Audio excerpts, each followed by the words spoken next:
how Mary-Kate and Ashley became a billion-dollar empire.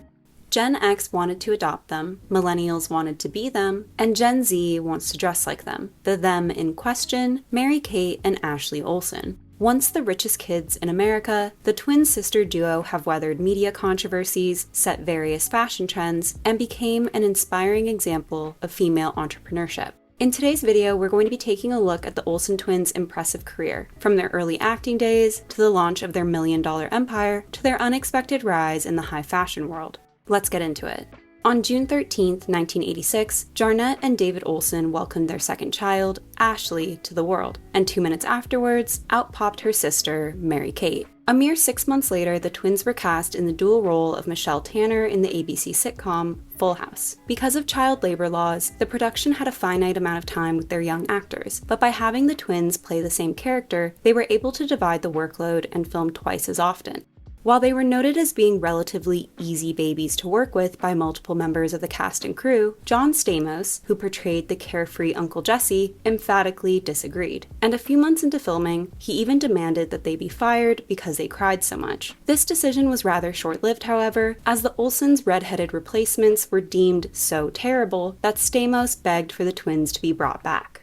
Even though Mary-Kate and Ashley could barely walk or talk, Michelle was still a prominent character in the first season of Full House, and basically every moment they were on screen, they were greeted with oohs and ahs from the audience. Although the show is now considered a staple of the era, the first season actually received such mixed reviews that ABC thought about canceling it, but thankfully, they changed their minds. For the show's second season, Mary-Kate and Ashley were promoted to the main cast, but production listed both of their names as one in the opening credits, hoping people wouldn't realize that the character was played by a pair of twins so as to not ruin the magic. By the third season, Full House had become one of the most watched shows on television, and while the entire cast had their unique charms, Michelle was without a doubt one of the series' most popular characters. Millions of people fell in love with the Olsens' adorable appearance and their knack for sassy deliveries, and the characters' catchphrases, "You got it, dude," and "You're in big trouble, mister," eventually made their way into the public lexicon. In 1989, Mary-Kate and Ashley's father hired entertainment lawyer Robert Thorne to help them renegotiate their Full House contracts, and Thorne successfully upped the twins' salary from $2,400 an episode to a whopping $25,000, an impressive amount considering they were barely 4 years old at the time. The Olsen family was so pleased with Thorne's business savvy that he was subsequently hired as Mary-Kate and Ashley's manager, and he quickly got to work on making them bona fide superstars. In 1992, Full House director Jeff Franklin cast the twins into Grandmother's House We Go, marking not only their film debut, but also the first time they played separate characters. That same year, they also recorded their debut album, Brother for Sale, and while some critics said it was sickly sweet, it was still a hit with kids. After seeing the success of these Olsen-focused projects, Thorne established Dual Star Entertainment, which was solely dedicated to the twins' business endeavors. With a lot more bargaining power, Thorne returned to ABC and organized a multi-project deal which guaranteed the development and distribution of several TV shows, music specials, and direct-to-video movies, all starring Mary-Kate and Ashley. For the next few years, the twins kept busy. They continued to split the role of Michelle Tanner in Full House, eventually being paid $80,000 an episode each by the end of its run in 1995. Most actors get a little nervous when their show reaches its conclusion, but the Olsens had nothing to worry about. During that time, they also had starring roles in Double Double Toil and Trouble in 1993, How the West Was Fun in 1994, and It Takes Two in 1995. The amount of candles on their birthday cakes weren't even in the double digits yet, but they were cashing checks that were 7 figures.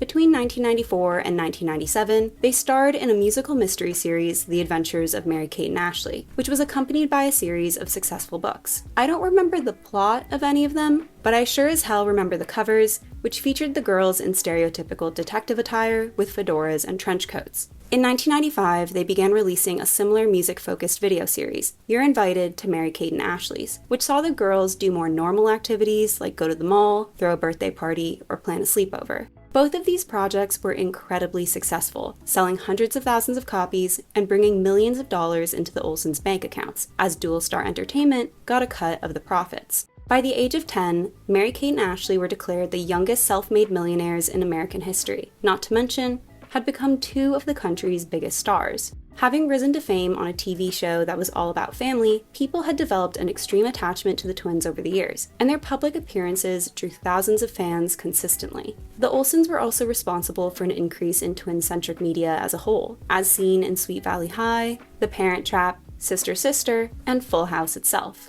And the 90s were so associated with sister duos that when American Girl released a doll inspired by the decade, they made them twins.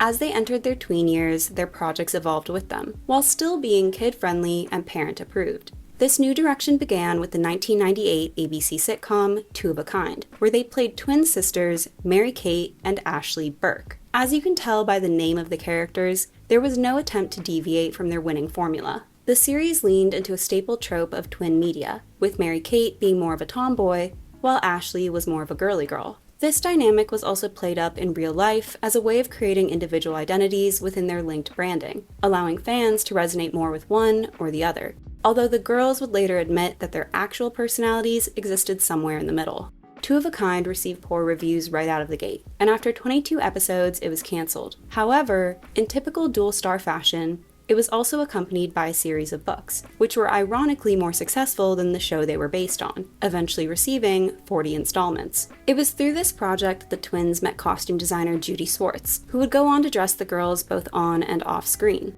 This included their first film project since It Takes Two. Released in 1998, Billboard Dad was essentially Sleepless in Seattle, but a lot more zany. And although it received negative reviews from critics, video sales were through the roof. This was the first of multiple collaborations between Dual Star Entertainment and Tapestry Films, which included Passport to Paris, Winning London, Holiday in the Sun, When in Rome, and Our Lips Are Sealed. The movies from this era in the Olsens' filmography have a distinctive look and feel to them, with the storylines often being centered around romance, travel, fashion, friendship, and family drama. This direction was largely credited to the Olsens themselves, who were finally taking a bigger role in the filmmaking process as executive producers, even going as far as selecting the script, cast, and costumes. These on-screen style moments brought the girls even more attention, and soon enough their funky skirts, colorful slip dresses, and fun eyewear became the definition of teen vacation fashion. Which brings me to today's sponsor, Zilul, whose sunglasses help me stay safe and stylish while I'm having fun. When you're hanging around outside, it can be easy to forget how harmful the sun's rays can be. But with Zilul's UV protection lenses, I can keep my eyes safe and look good doing it. And with so many different options to choose from on their website, you're guaranteed to find something that you'll love. When I am in the mood to make more of a statement, the azure shades add the perfect amount of fun to any outfit. And because Zilul's UV lenses help your eyes adapt to random changes in lighting, they work just as well outdoors as they do indoors. And these green Reina sunglasses have the exact Mary-Kate and Ashley on vacation vibes that I've been trying to achieve for the last decade. Like, come on, you can't tell me that these don't look exactly like something they would wear. So if you're looking for a fun and fashionable way to keep your eyes protected this summer, Zilul has you covered. Just click the link in the description and use my code, MODERN10, to get 10% off your first order and start having fun in the sun today. Now let's get back to the video. As tweens themselves, they understood what would appeal to that demographic, and their on-screen personas, fashionable outfits, and fabulous adventures made them both relatable and aspirational. Much like Carrie Bradshaw in Sex and the City, Mary-Kate and Ashley were living a life that their fans dreamed about, and soon the question became, how can we package that fantasy and sell it? Dozens of books based on the girls' film and television ventures had been released over the years, but in 2000, Thorne decided it was time to expand into other branches of the lifestyle sector. This started with a set of Mary-Kate and Ashley dolls by Mattel, which were marketed with the tagline, "Real Dolls for Real Girls," tying into the relatability angle that was a key aspect of the Olsen's success. With multiple sets inspired by Mary-Kate and Ashley's movies, interests, and real-life wardrobe, they became the most popular celebrity doll at the time, defeating Brandy, Christina Aguilera, Britney Spears, and the Spice Girls. They even came close to dethroning Barbie. Around the same time, they signed an exclusive deal with Walmart on a line of apparel and accessories, which Mary-Kate and Ashley designed themselves with the help of Judy Swartz, who had been promoted from stylist to senior vice president of Dual Star. According to Swartz, she would put together a rough idea of the designs and show them to the twins, who'd give their feedback, and then it was up to her to finalize the looks and bring them to manufacturers. One thing that made the clothing line unique was that they weren't designing for an imaginary customer, but for Mary-Kate and Ashley themselves. The two had been wearing high-end brands like Prada, Gucci, and Miu Miu for years, just tailored to their more petite measurements. And as a result, their personal taste was quite sophisticated at 15. This trickled into their design philosophy, and compared to other junior brands like Limited 2 or Wet Seal, the Mary-Kate and Ashley collection was more hip and trendy. In true Olsen fashion, the collection was accompanied by a direct-to-video special titled Mary-Kate and Ashley Fashion Forward, which followed the twins' design process, not only highlighting their entrepreneurial spirit, but giving the clothing more personality. Because they already had a reputation for being trendsetters, the line had a built-in cool girl stamp of approval, and when it debuted in 2001, it sold out in a week. Later that year, they launched the Mary-Kate and Ashley magazine, which followed their usual branding with the tagline, "Real Talk for Real Girls." The twins had made plenty of appearances in magazines over the years, but becoming the editors-in-chief of one was a different story. In the inaugural issue, the girls explained why they wanted to start their own magazine. Quote, "Because we're tired of being talked down to, talked around, or not talked to at all." They'd been the youngest person in the boardroom their entire lives, so it's a sentiment that definitely feels true to them. And a big part of their public persona were these career successes. They weren't just singers or actresses, but businesswomen, which gave them a legitimacy that some of their peers lacked. We were put against kids who have inherited a whole bunch of money. We've earned it. It's not like it just was given to us. We've worked very hard for everything we have. We've worked for 16 years. I look up to them as part-time role model. What about the fact that they're really rich? I would like that part. That year, they were also involved in 2 different TV shows. The first was So Little Time, a sitcom which followed the pair and their fashion designer parents, because yes, they needed a canonical way to explain why they were so stylish. The other was the animated series Mary-Kate and Ashley in Action, which followed the twins on various special agent adventures, and part of me wonders if Kim Possible and Totally Spies took notes. Although Mary-Kate and Ashley merchandise was flying off the shelves, the twins weren't seeing as much success in the TV space, and both shows wound up getting canceled after a single season. Rumors spread that the Olsens had dropped out of these projects in favor of a movie deal, but the twins would later say that they wanted to dedicate more time to their personal lives, specifically high school. And as they always say, no is a full sentence. So how do you apply that? What does that mean exactly? No is a full That means, if you're younger and you don't want to work, you say no. Yeah. No. Although they took on less acting roles, they continued to expand their Walmart offerings, which grew to include cosmetics, hair products, video games, and even furniture.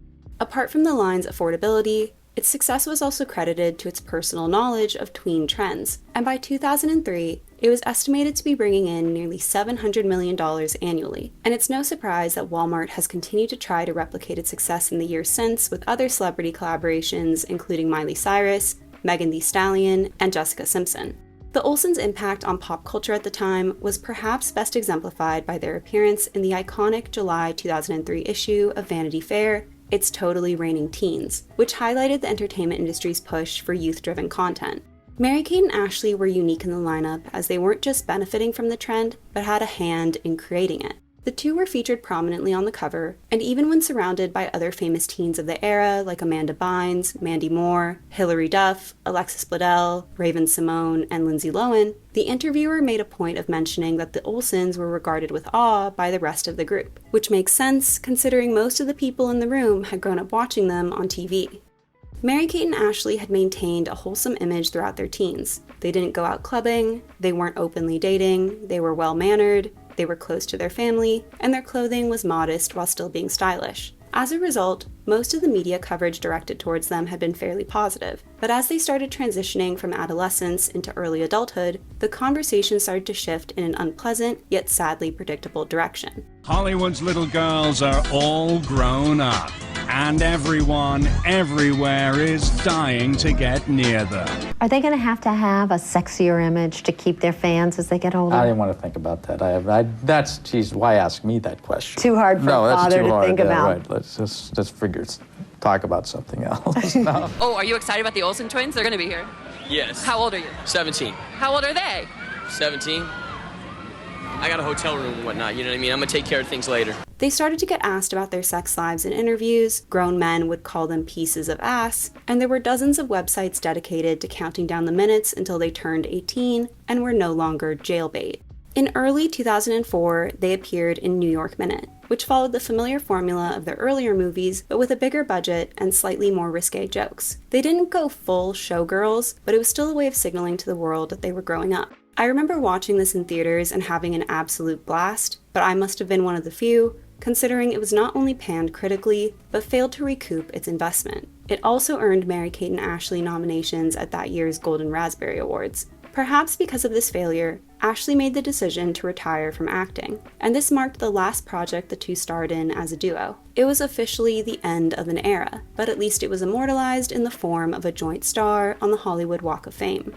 While they had historically been discussed as a unit, Mary-Kate soon became the sole subject of media attention, with tabloids, gossip columns, and talk show hosts repeatedly discussing her body and speculating about the possibility of disordered eating or drug use. Ashley was quick to come to her sister's defense, accompanying her in interviews and dismissing the accusations. But in June, Mary-Kate would be checked into a rehab clinic for, quote, health-related issues. This scandal completely overshadowed a significantly more important event in their life, their high school graduation. And the backlash even led to the twins' Got Milk ads being retracted and their product line seeing a small dip in sales. After they turned 18, they bought out Robert Thorne's stake in Dual Star and took over as the company's chief executives, giving them full control over all of their business dealings. They decided to host one last Mary-Kate and Ashley fashion show, and then began the process of phasing out the brand entirely, likely as a way of distancing themselves from their child star past. While their lives up until this point were definitively not normal, they decided to follow a more traditional path by pursuing higher academia and enrolling at NYU.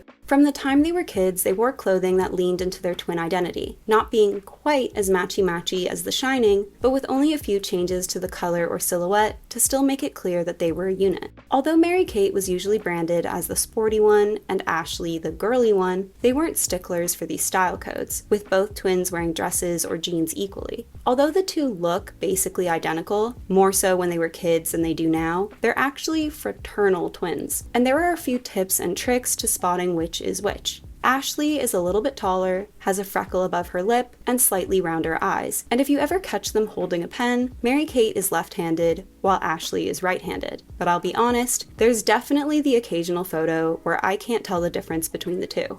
That might explain why they were so adamant about dressing differently once they moved to New York in 2004, as if they no longer wanted to be seen as interchangeable. They played around with their hair, makeup, and accessorizing, but there was still a good deal of overlap in their general style philosophies, with Mary-Kate even saying, quote, "If I sleep over at my sister's, I can definitely get dressed from her closet in the morning."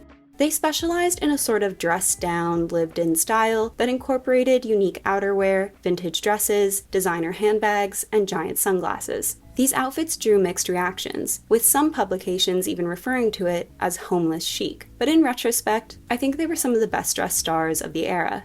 Celebrity culture was at an all-time high in the 2000s, and while Mary-Kate and Ashley were attending NYU, they were constantly hounded by the press and the public. If they went to a party or out on a date, perfectly normal activities in my opinion, it'd be on the front page of a magazine the next day. And Mary-Kate even claimed that some of their classmates would sell pictures of them to tabloids. Safe to say, they weren't in a pleasant environment. This invasion of privacy came to a head in 2005 when Mary-Kate's boyfriend allegedly cheated on her with close friend Paris Hilton. And the constant badgering eventually led to her dropping out of NYU and moving back to LA. And Ashley would similarly abandon her studies a few years later. The girls had always had an interest in fashion, but during their brief time at NYU, they made an effort to take it more seriously, with Mary-Kate interning for photographer Annie Leibovitz, while Ashley worked under Zach Posen. Now we all know the likelihood that they receive special treatment is high, but work is work, and their passion didn't go unnoticed by the industry. They started making more appearances in the front row at Fashion Week, and in 2006, they were chosen as the face of Badgley Mischka's latest campaign. This marked a sharp shift in their public image, no longer worrying about relatability or alienating their fan base. Later that year, they took their fashion journey a step further by launching a new fashion line, The Row. Originally conceptualized as a luxury take on closet staples, they first set out to create the perfect t-shirt, which they released as part of a 7-piece collection that was promptly purchased by Barney's. Having seen the fuss that came with their fame, they made a point of distancing themselves from The Row in its early days. Their names were nowhere on the product, they were rarely photographed promoting it, and didn't give any interviews for several years. It was basically the opposite of their Walmart strategy, with Ashley even saying, quote, "We didn't want to be in front of it. We didn't necessarily even want to let people know it was us. It was really about the product, to the point where we were like, who could we get to front this so that we don't have to? By removing the row from the Mary-Kate and Ashley empire, it was able to stand on its own, allowing it to develop a clientele that was truly appreciative of what it stood for. When the row launched in 2006, we were still in an era of conspicuous consumption, as evidenced by the logo mania and neon colors, and the brand immediately stood out as a result. It was an if you know type of thing, with their coats, bags, shoes, and accessories becoming an example of quiet luxury and stealth wealth. This tied into the brand's overall goal, which was to appeal to fashionable young women who wanted to spend their money on pieces that would last a lifetime. The row's emphasis on exceptional fabrics, impeccable details, precise tailoring, and uncompromising quality was eventually rewarded by the industry at large, with Mary-Kate and Ashley winning Women's Wear Designer of the Year at the CFDAs twice. In 2007, the twins launched a mid-tier label, Elizabeth and James, which got its name from two of the other Olsen siblings. Described as a mix of uptown and downtown, masculine and feminine, the brand was sold at Neiman Marcus, Selfridges, and Saks, pointing to the sort of clientele that they were aiming for. The Olsens promoted Elizabeth and James more freely than they did the row, and I suspect that they simply weren't as attached to it, as evidenced by them willingly licensing the brand to Steve Madden for a collection of shoes and Robert Lee Morris on a jewelry line. The brand performed decently for the next decade, bringing in an estimated $50 million annually. But in 2018, the Olsens made the surprise decision to slow down operations. The brand reevaluated its strategy and customer base shortly after, and in 2020 they launched an exclusive collection at Kohl's, which must have underperformed, as nothing has been heard from Elizabeth and James since. With a luxury and mid-tier brand already on their roster, it made sense for the Olsens to return to their roots with a more affordable line, and in 2009, they launched Olsen Boy at JCPenney. With a focus on the youth market, Olsen Boy seemed the most generic out of all of their brands to date, and there's not much that differentiated it from H&M, Urban Outfitters, Topshop, or Forever 21. The brand didn't seem to make much of an impact outside of the Mary-Kate and Ashley fanbase, perhaps because its designers were no longer in tune with what tweens wanted to wear, and it's perhaps for that reason that it quietly shut down in 2015. With the row being the Olsens' only active fashion label at the moment, it's clear that that's where their hearts lie, and in recent years, we effectively don't hear about them outside of that context. While not a household name the way that Chanel or Gucci are, the row is nothing to scoff at, being valued at $1 billion in 2024. And in the 20 years since its inception, the row has amassed a cult following of fashion-forward it girls including Zoe Kravitz, Rosie Huntington-Whiteley, Gigi Hadid, Hailey Bieber, and Jennifer Lawrence.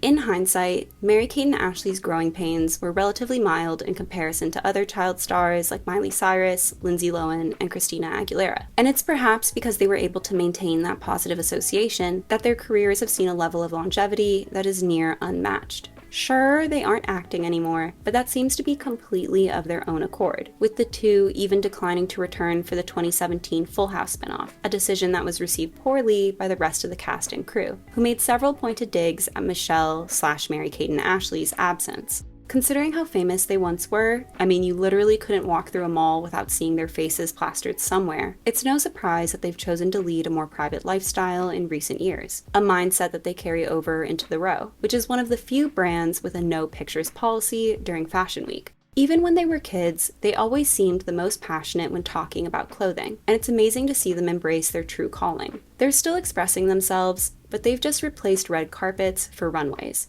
While some might argue that Elizabeth Olsen, aka Scarlet Witch, is the most famous person in the family nowadays, I'd argue that Mary-Kate and Ashley have a more permanent place in pop culture. And after years of sharing every aspect of their lives with us, now we only see what they want us to see. The two of them aren't even 40 years old yet, but they've already accomplished so much. And even though I'm an adult myself, I still want to be them when I grow up. Although Mary-Kate and Ashley seem dedicated to the row, I genuinely wonder what creative ventures we'll see from them in the future. I wouldn't mind if they returned to the movie biz, perhaps as producers, where they could help develop the next era of it girls.